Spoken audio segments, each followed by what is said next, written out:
proféticas, a espiritualistas. Daí na próxima aula eu acho que eu dou uma esticadinha a mais. Mas eu queria que vocês não esquecessem de ler uma obra que eu indiquei na última aula, que é do Victor Hugo, Os Miseráveis, tá? É um livro bem fácil, eu queria terminar aqui, como eu sempre faço os videozinhos, eu sempre procuro deixar um livro ou filme, alguma coisa como eu citei para vocês. Mas, como a gente vai discutir bastante valores na religião, na obra do Victor Hugo, a gente debateu em sala de aula, eu fiz um mini júri com os que estavam presentes, mas agora quando nós voltar, se tudo correr bem esse ano, acredito ainda que até o final do ano a gente possa ter um contato melhor, né, na escola, não sei como vai ficar ainda temos um número alto aí de infectados, espero que baixe, espero que a vacinação agora voltamos ao normal, mas enfim, Os Miseráveis é um livro que você pode comprar, é um livro baratinho, ele é um livro que eu indico sempre a vocês porque ele pode ser útil, por exemplo, agora eu vou citar o capítulo 3 ali, que é a parte 3, vocês vão ver que é um livro que tu não precisa ler ele na íntegra, tu pode ler ele por partes, é maravilhoso, é uma obra ímpar, né? É a literatura clássica, como eu sempre digo para vocês. E ele vai trabalhar bastante temáticas que eu estou citando para vocês agora, e que vão para dentro da religião, da história, da antropologia, e vai ampliar o debate. Como eu sempre digo para vocês, o debate é que tem que ser construído em sala de aula, né? Senão fica um monólogo. Então, vocês vão trazer essas observações para quando nós tiver aula, ou para quando nós tiver uma aula síncrona, não tem problema, mas agora é só para vocês registrarem essa aula que eu estou gravando, para vocês depois terem subsídios para as avaliações, para os trabalhos, e a gente, né, concordar ou discordar de alguns temas e construir em cima disso. Mas a obra Os Miseráveis, do Victor Hugo, tem uma parte interessante e intrigante, na qual, desculpa, eu sempre trago para vocês, quando a gente faz o júri simulado, né, de trabalhar os aspectos do bem e do mal, se ele estava certo ou errado, que é o tal do crime famélico, que no direito traz a pena absorvida, né, pelo juiz, ele absorve essa pena e dá um perdão judicial, porque o crime famélico é um crime que no Código Penal, por ser um valor ínfimo e não trazer um estrago à sociedade, até mesmo o bem jurídico tutelado, por exemplo, um mercado, uma farmácia, ele perdoa essa pessoa quando o crime for para a sobrevivência, né? Então, nessa obra a gente vai trabalhar bastante isso, porque o Victor Hugo, no começo do livro, ele descreve muito bem essa pessoa que vai roubar para comer, ele tem 4 filhos, né? E a esposa dele, ele está desempregado, o cenário é muito atual, porque é uma literatura clássica, como eu disse para vocês, e ele foge de casa, ele está decepcionado, e fica 3, 4 dias perambulando pela cidade atrás de comida, e a esposa dele diz, olha, até tu não conseguir alimento para os teus filhos, tu não volta. E ele está passando por uma casa em Versalhes, né, na França, ele está passando por uma casa muito bonita, diga-se de passagem, né, com vitrais, tudo, e ele enxerga pessoas lá dentro comemorando com um banquete, uma casa muito bonita, e ele quebra esse vidro, né, e pega um pão e sai correndo. Nesse interim, ele mal sabia que a casa era do prefeito, ele manda que detenham ele e prendam ele. Bom, o problema é que a gente brinca, né, eu trago para vocês, pela formação em Direito e as outras disciplinas que eu sempre trago para vocês, que aqui a gente já começa a trabalhar aspectos do bem e do mal, Código Penal, Sociologia e tudo que eu disse para vocês. Por quê? Porque o crime famélico teria inserção nesse fato que aconteceu agora, mas se não bastasse o arrependimento eficaz e arrependimento posterior, que é aquele caso, por exemplo, da pessoa devolver o bem tutelado antes mesmo, por exemplo, de comer o pão que ele roubou. Teria sido crime? Ele devolveu, não teve prejuízo maior. Bom, o arrependimento eficaz. A pessoa se arrependeu do que fez, pediu desculpa, né? Teve cara a cara com a pessoa, mas esse prefeito não perdoa e acusa ele por invasão de domicílio. Até brinco muito em sala de aula, né? Que invasão de domicílio é meia bola, é gol ou não? Porque ele botou o braço, quebrou o vidro, realmente teve um dano ao patrimônio, tá lá no Código Penal descrito, né? Mas ele não invadiu, né? Mas mesmo assim, lá na França, nesse período, eles deram uma pena de 13 anos para ele de prisão.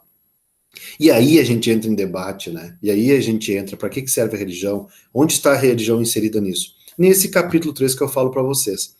Para vocês que não sabem, no Código de Processo Penal, é claro, isso aqui é aula de religião, mas a gente sempre traz todos os temas para dentro, vocês sabem disso. Eu gosto muito disso. E nesse período aí, ele vai se rebelar lá dentro, porque até no próprio Código Penal nosso, ele diz que se tu está sendo preso arbitrariamente, sofrendo tortura ou algo que rasga a Constituição, tu teria motivo suficiente para ter o direito a fugir. É um direito que assiste a pessoa. Bom, nesse caso aí, no século XVIII, XIX, também existia esse império de tu ter o direito à fuga, e ele fugiu. E aí entra o tema onde eu trouxe até agora para você se situar em espaço e tempo. Quando ele vai entrar na igreja, ele pede socorro para um padre, e aí não é spoiler, eu estou contando para vocês a parte que nos interessa, que é essa da religião. E aí ele vai chegar no padre, e uma pessoa, uma do sexo feminino, abre a porta e diz para o padre, olha, não deixa entrar que o cara tem uma marca de prisão, que é aquilo que nós estávamos falando agora sobre arquétipos, símbolos, né, dogmas. Naquele período aquilo era um dogma.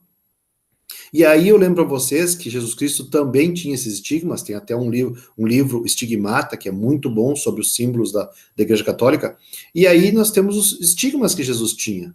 A marca dos pregos, a marca da coroa de espinhos, a lança, né, que acabou matando Jesus. Então, assim, esses arquétipos, símbolos, estão lá como se fosse uma tornozeleira na atualidade, né? Que aí a gente discute bastante isso, se isso é certo, se é errado, direitos humanos, ou a pessoa tem que pagar pelo que fez, mesmo sendo humilhada perante a sociedade, ou ela deve sofrer essa humilhação para ela ter o resgate pedagógico da consciência. Bom, voltando a isso, a pessoa que diz para não deixar ele entrar, o padre vira-se para ela e diz assim, mas há tempo atrás tu entrou aqui como prostituta e eu te reeduquei e te deixei tu entrar e te perdoei. Por que não perdoar um ladrão? Ele não tem oportunidade de ser reinserido à sociedade? Então tem todo esse debate que a gente vai ver, que a gente se coloca em primeira e terceira pessoa e a gente vai ficar saboreando o livro, porque ele se coloca muitas vezes sem aqueles receios que a gente tem da mente humana, de ficar pensando que é certo e errado, porque vai acontecendo, e se tu se coloca como primeira pessoa, tu vai sentir na pele aquilo que está acontecendo com a pessoa, tu vai ver que em muitos momentos tu faria a mesma coisa. Em outras, em terceira pessoa, analisando o fato em si, fica mais fácil, mais frio para te analisar. E o padre deixa ele entrar. Durante a noite, o padre conversa com ele, diz que vai botar ele estudar dentro dos ofícios da igreja, vai ensinar alguns valores para ele e tal, e ele vai dormir. Quando o padre acorda, a prataria da casa tinha sido roubada. E aí a prostituta cobra do padre, diz, eu falei para ti não dar uma chance para ele. Essas pessoas não se reinteragem mais à sociedade. Eles não têm como se reeducar porque eles nunca foram educados. E aí abre mais essa janela para um grande debate, claro, que é interessante e intrigante, que eu falei para vocês dessa obra, e entre outras que eu vou indicar para vocês. Porém, quando ele é detido e trazido de volta ao padre, aí sim ele vai ser morto, seria morto, porque ele seria um reincidente na França do século XIX, isso daria uma pena de morte, né, na guilhotina, como vocês bem sabem. Porém, o padre diz assim, não, ele não roubou, eu dei a prataria para ele. Disse para ele abrir um comércio para ele começar a sua vida. Após os guardas saírem, ele entra lá, e como ele não fez a ocorrência, vocês sabem que é um crime que a pessoa tem que registrar uma ocorrência, ela não fez isso, ele foi inocentado.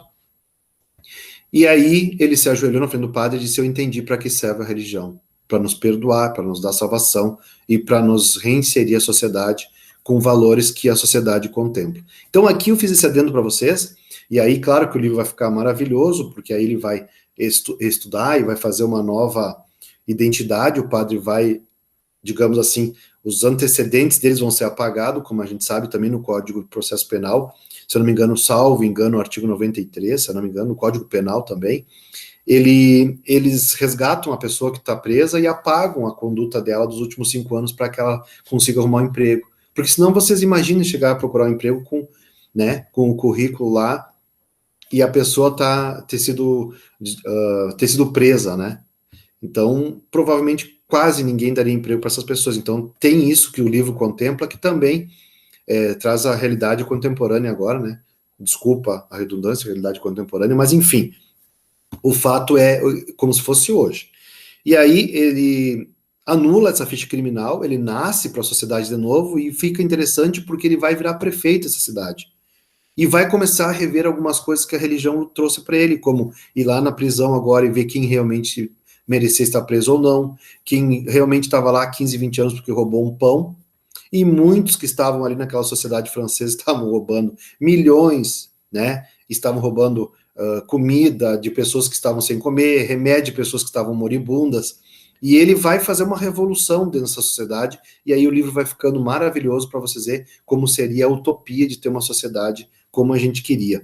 E aí a gente vai ter aquele maniqueísmo que eu falei para vocês, uma pessoa que viveu no bem e no mal e sabe a diferença de um e de outro para construir uma sociedade melhor. Então, muitas vezes a gente fala algo e desconhece, por exemplo, sobre o sistema carcerário, que vocês sabem que eu dou aula lá, ou de uma escola tradicional, normal, e a gente não sabe que muito interligadas elas estão. Porque o papel fundamental disso é transformar, tanto dentro de uma penitenciária, dentro de um manicômio, né, de uma instituição qualquer, certo? Então, é essas nuances que nós vamos debater bastante em sala de aula e conversar e trazer para dentro dos debates. Desculpa a extensão, queridos, mas é como se fosse uma aula, né? Vocês sabem disso. Então, temos aí um tempo mais ou menos razoável. Espero que vocês tenham gostado. Assistam no tempo de vocês, essa é a diferença. E espero que vocês tenham gostado. Um forte abraço, continue se cuidando e espero rever vocês logo. Logo, desculpa. E não esqueçam, façam um resumo, esboço, coloquem observações, digam que vocês gostaram, tá? Comentem, não tem problema. E espero que a gente se veja logo, certo? Até mais.